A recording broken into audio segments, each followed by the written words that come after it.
Hello. Hello. And welcome to episode 18 of What If Civilization Started Over.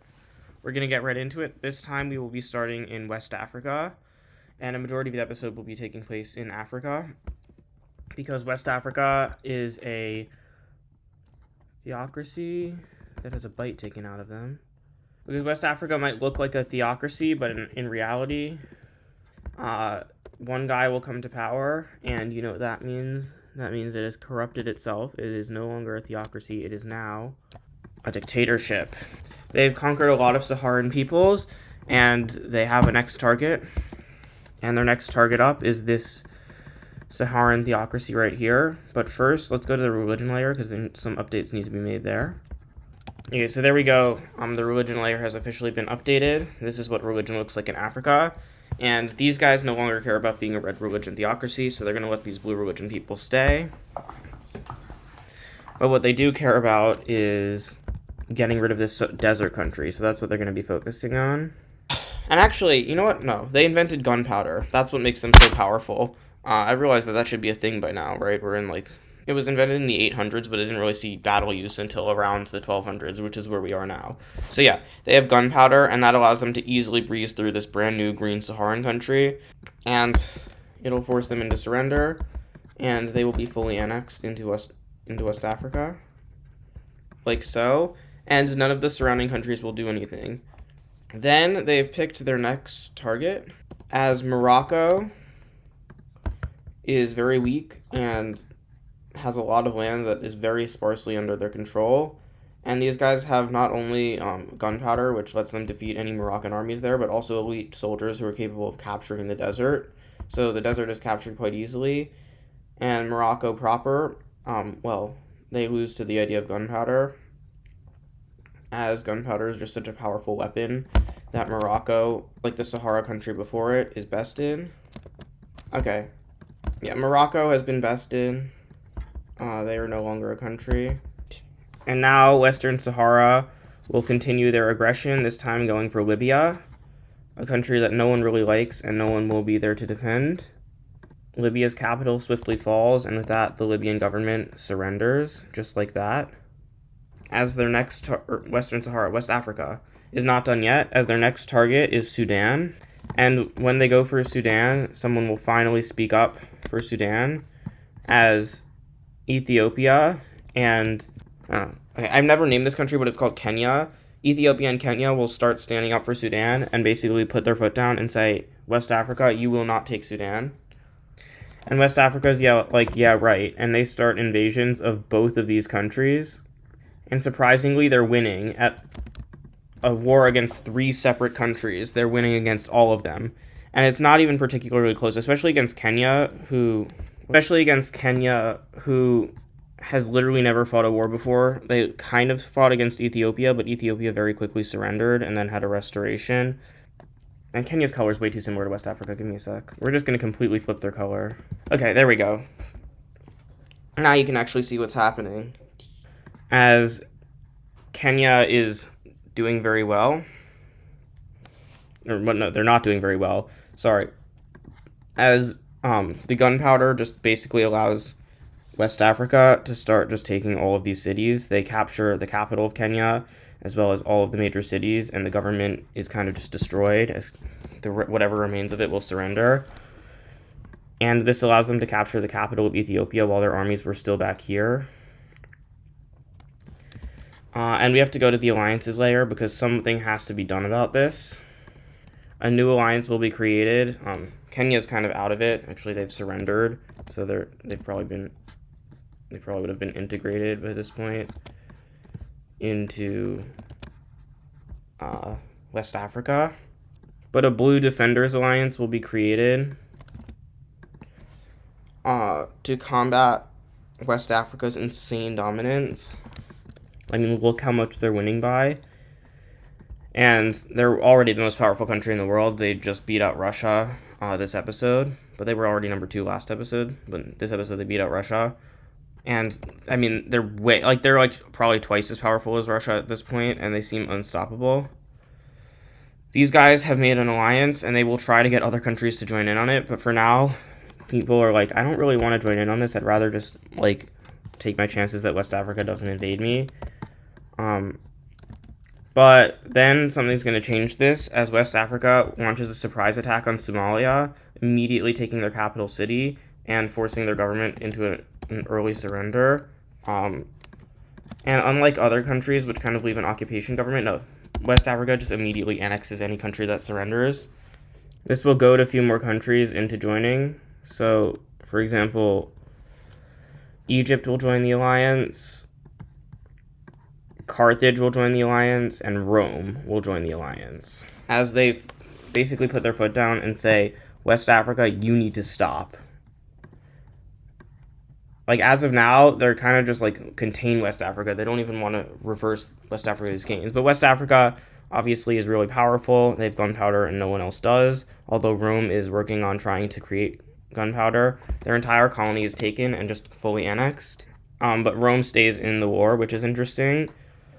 Let's turn off ideologies. Carthage is also about to get taken, but somehow this city manages to stay afloat, at least for now, as cannons have just been invented, and that makes Ethiopia struggle even worse, as they do not surrender yet because they want to keep fighting, and even after all their territory is gone, a guerrilla movement stays, so it cannot be directly annexed into West Africa.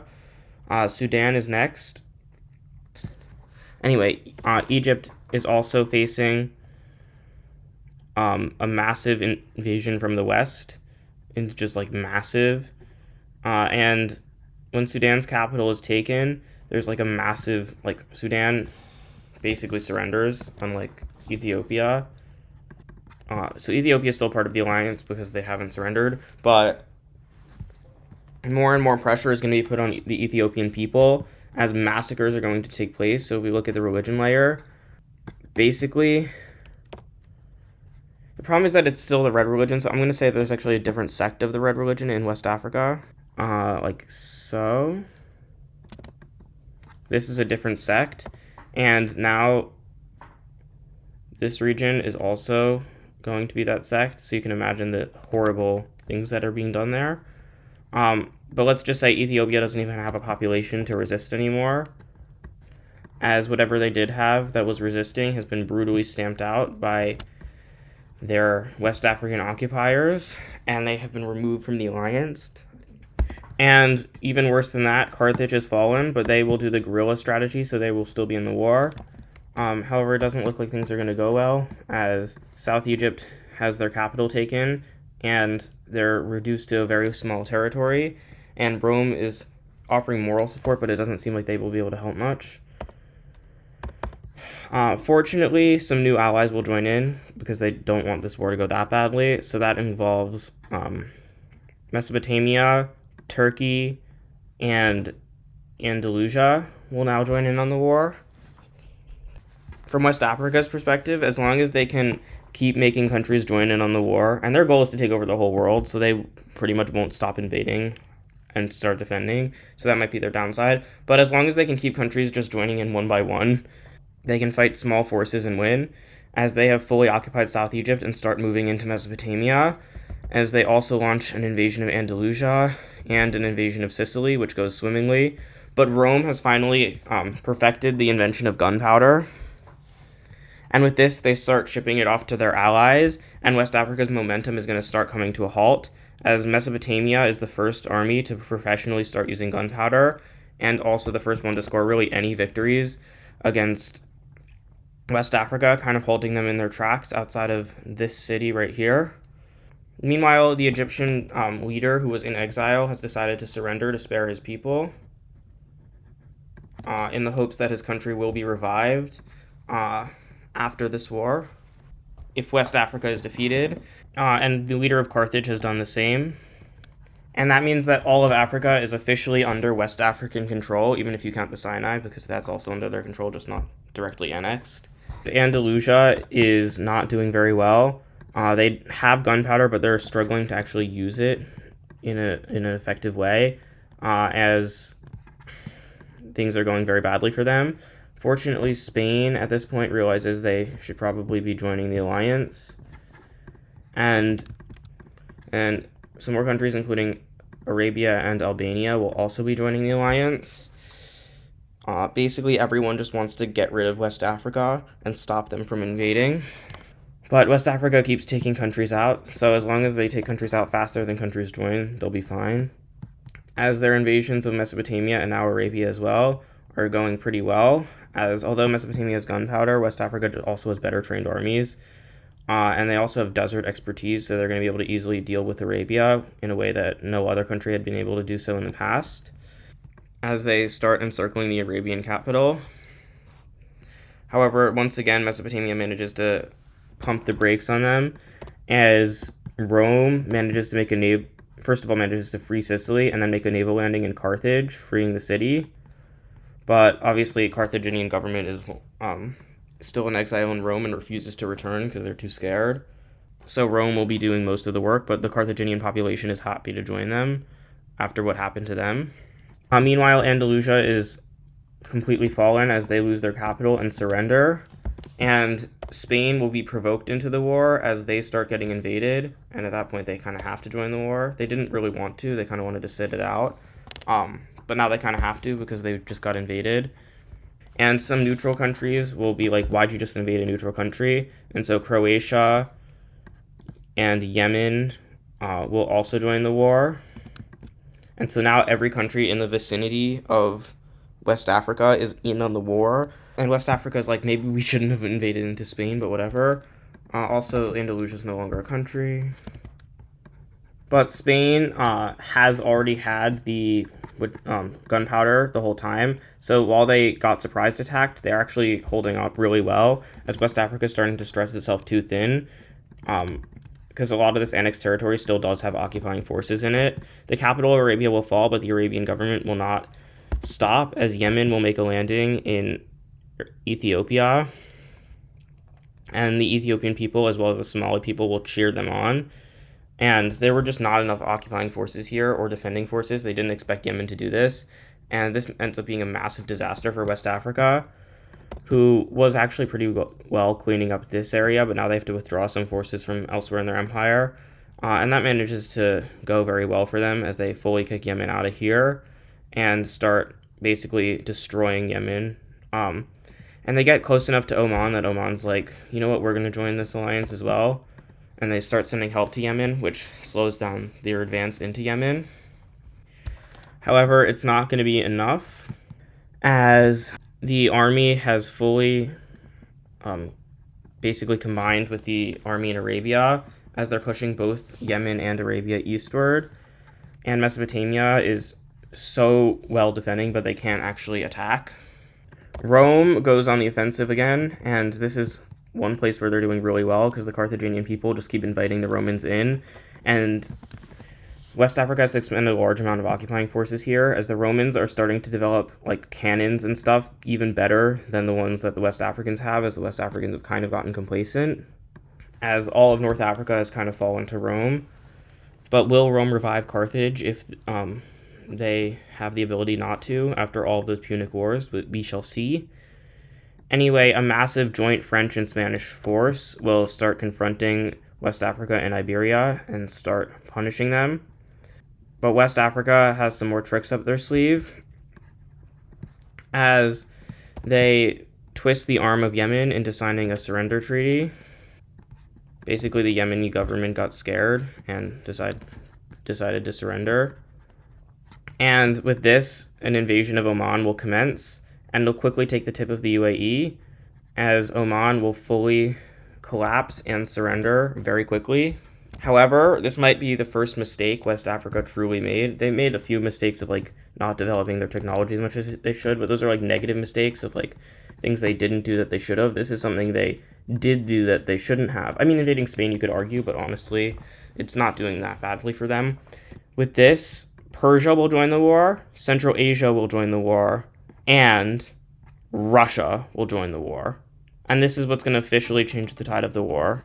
Before all of these forces get into power, West Africa realizes if they're going to win this war, they have to kind of do stuff quickly.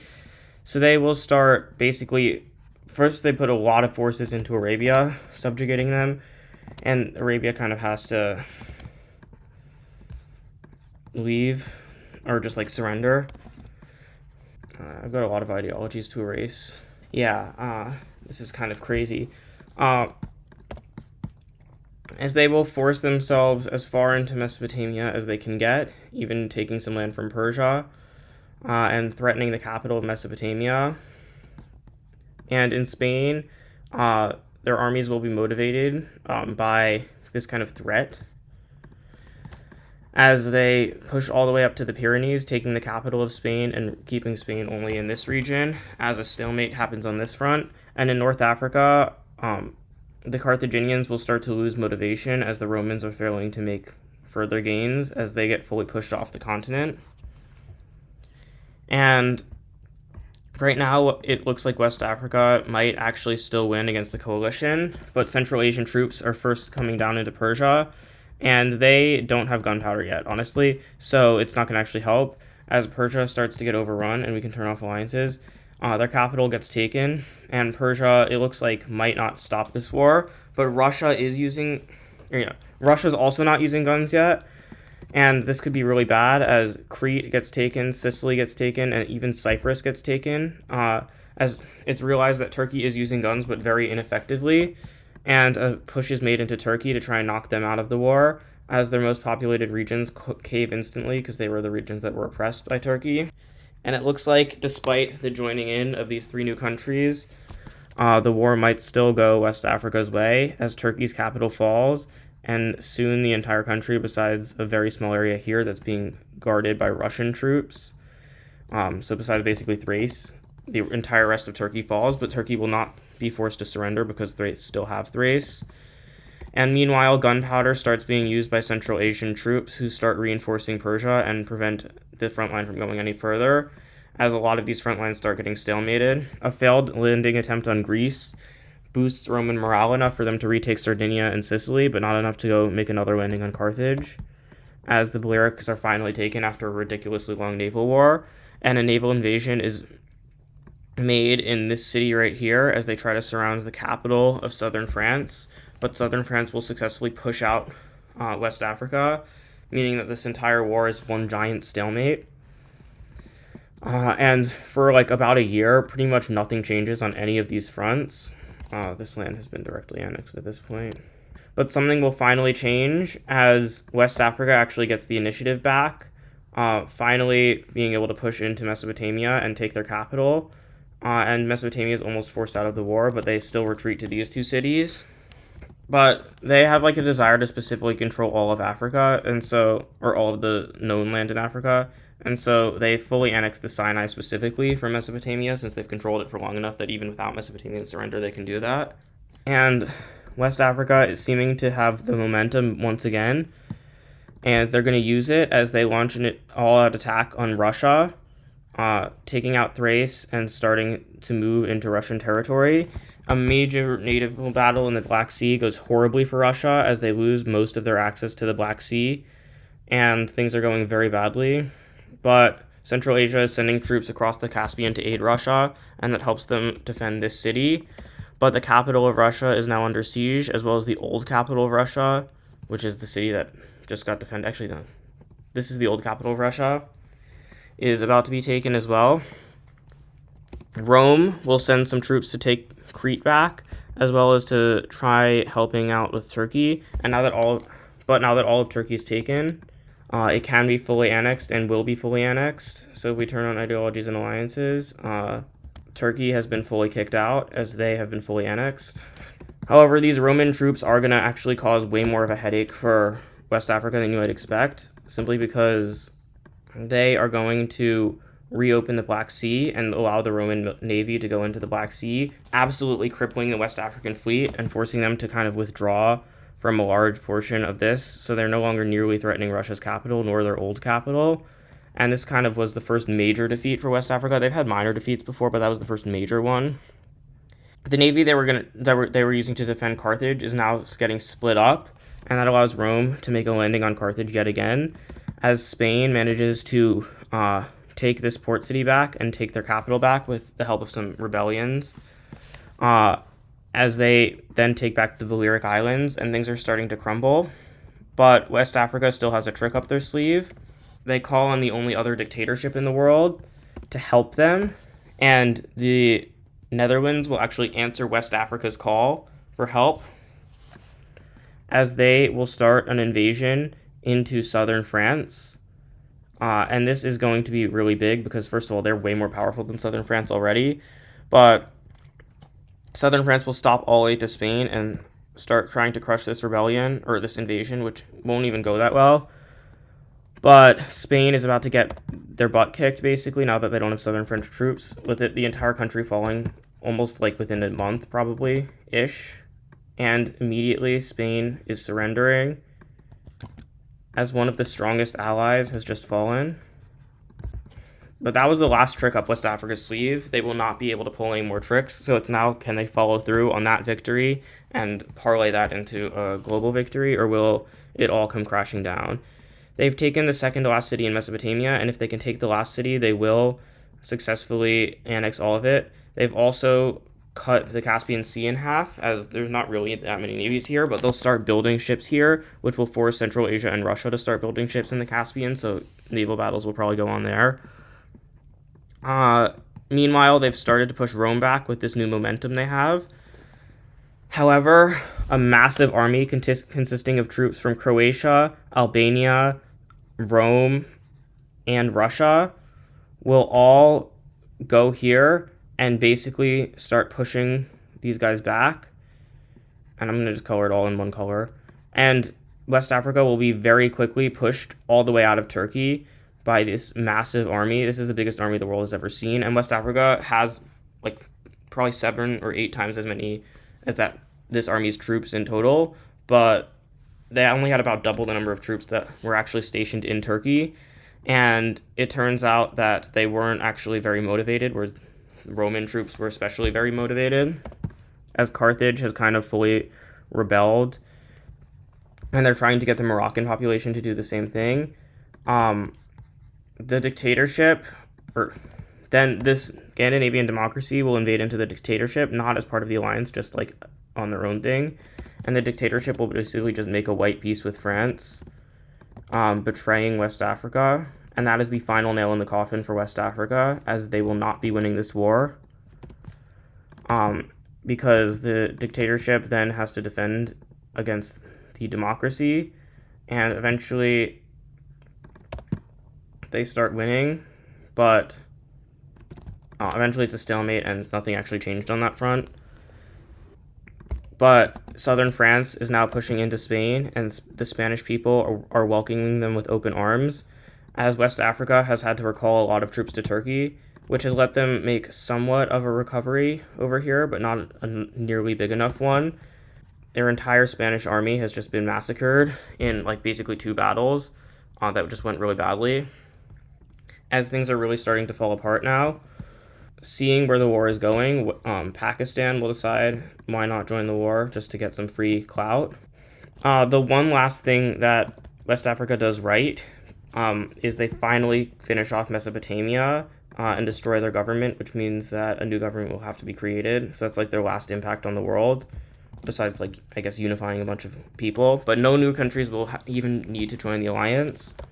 With Pakistani help, Persia is massively buffed, as they've also figured out how to use gunpowder, and they are starting to push back West Africa in a massive way, as West Africa is just getting pushed out. In Turkey, they have gotten completely pushed out by Russian as well as like just combined forces. Roman forces are now raging across North Africa with the help of a lot of people who want it. Egypt will have their own rebellion that basically takes place away from West Africa. And unlike West Africa's had a ridiculous number of rebellions during the 75 years during which this episode takes place. And this isn't going to matter because, spoiler, but borders are going to be restored to pre-West African conquest, and that's where the peace treaty is going to be done from. So, yeah. But anyway, this is where the South Egyptian rebellion actually is, and it's the only organized one so far.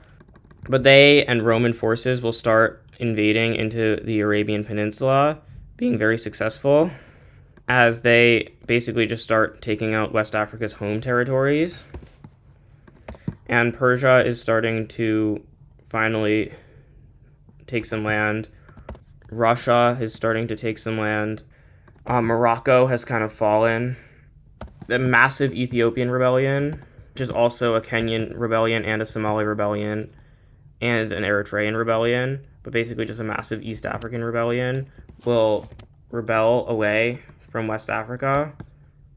And it's at this point that people are actually sure, like, so we were sure that West Africa was going to lose before this, but people in this world, including the leaders of West Africa, are telling the dictator, hey, I think we're going to lose. The dictator kills all those people. But it's at this point that it's very clear that West Africa is going to lose, as the small invasion force they send into this rebellion immediately gets clapped by the rebellion. And Ethiopia and Egypt, former enemies, I believe, will work together to deal with a common threat. Massive Arabian rebellion that's joint between Yemen and Oman and Arabia and Mesopotamia will take place, completely removing the West Africans from anywhere outside of Africa. The Green Saharan country will be the biggest rebellion yet, taking place in not just where they actually had land, but kind of most of the Sahara. And at this point, all of the dictator's advisors are telling him just surrender and just get some land out of this, or keep some land, keep at least the land we started with. And the dictator kills all of them as well, and he has now no competent advisors because only the incompetent, mindlessly loyal ones are left. But he keeps fighting on, and eventually a rebellion will take place in West Africa's home territory, but not their home territory, and then home territory will rebel as the capital rebels of West Africa, and the dictator is slain as all of West Africa has fallen. And we're going to look at the peace treaty now. And this is the world after West Africa is defeated. As you can see, the victors actually tried to restore most of the pre-war governments, which they were able to do for some, like the Spanish monarchy was still alive, the Yemeni religious council was still alive, same with Mesopotamia. Somalia and Egypt formed on their own, and so they had the governments that they automatically had. The other ones were just made into monarchies, so Kenya, Sudan, and Turkey, because they wanted West Africa to have as little impact on the world as possible, or at least Rome did. Besides them taking a huge bite out of Egypt, this country was made much bigger so that West Africa couldn't threaten them as easily. And I forgot to give capitals to some countries, so one sec. Cape Verde goes to this blue country. Andalusia is given a monarchy. And yeah, that's about it for at least this half of the episode, or it's not half, that's way more than half. I also realized there's way more states in East Asia than there are in Europe, but that's fine because in our timeline it was the other way around, but Europe can be more united than Asia. There's no reason it can't be. But there are tensions brewing in the Middle East because the new governments of Arabia and Oman will very quickly collapse, leaving these areas completely devoid of governments, because these governments were hastily set up. And the same thing will actually happen to Kenya and Sudan. This teal country will manage to actually survive the storm. But these monarchies were never intended to be very strong because everyone wanted to take advantage of them, and they just weren't very well set up, and this is the consequence. Morocco survives because they're too important to fail, basically.